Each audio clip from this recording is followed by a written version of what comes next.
حضرت عمر کا زمانہ ہے۔ آپ جانتے ہیں ہاتھ میں گھوڑا رکھتے تھے۔ ایک شرابی تھا، اس نے ہاتھ میں بوتل شراب کی پکڑی تھی۔ گلی کا موڑ کاٹا تو اس نے آگے حضرت عمر نظر آ گئے۔ حضرت عمر تو موقع پہ سزا دیتے تھے، تو اس نے دل میں کہا، مالک عمر کے قہر سے بچا لے، پکی توبہ کرتا ہوں، آج کے بعد شراب نہیں پیوں گا۔ اور جلدی سے وہ شراب کی بوتل بغل میں دبا لی۔ حضرت عمر بھی سر پہ پہنچ گئے اور جھڑک کے کہا، یہ تیرے ہاتھ میں کیا ہے؟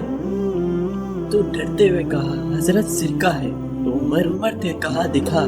جب نکالا تو واقعی سرکہ ہو گیا۔ جو رب شراب کو سرکے میں بدلنے میں قادر ہے، وہ رب گناہوں کو نیکیوں میں بدلنے میں بھی قادر ہے۔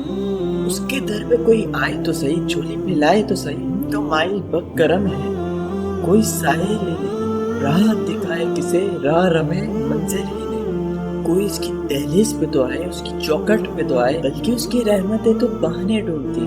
بشر حافی ایک بہت بڑے شرابی تھے اور زندگی شراب کے نشے میں دھت گزرتی تھی۔ ایک دن گلی سے گزر رہے تھے، کاغذ کا ایک ٹکڑا دیکھا، اس پہ رب کا نام لکھا تھا۔ یار میں کہتا ہوں، بندہ گناہ گار ہو، بے ادب نہ ہو۔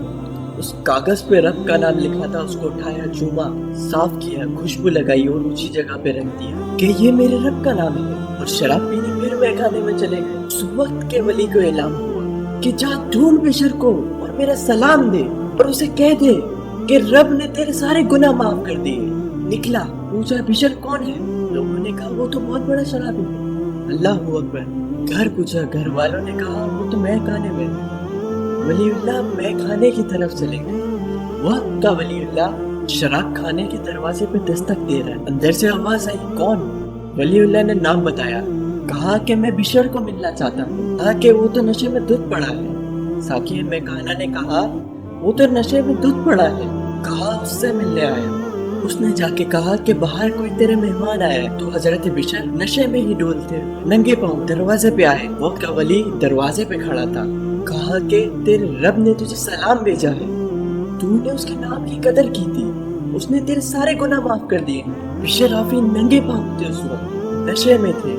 نشہ شراب کا تھا، لیکن جب رب کا سلام آیا، یہ نشہ اس سے بھی اوپر تھا۔ جھوم اٹھے اور کہا، اب رب کا سلام آیا ہے۔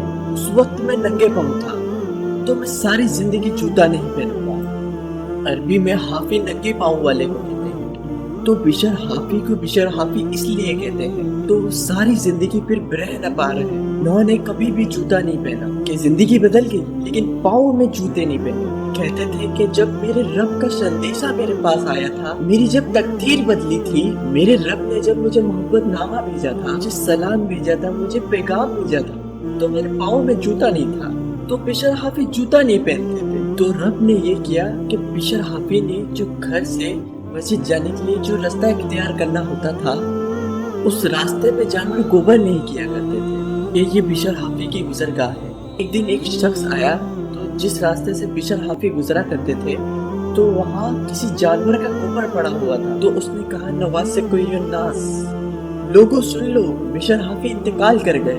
لوگوں نے کہا، تمہیں کس نے بتایا ہے؟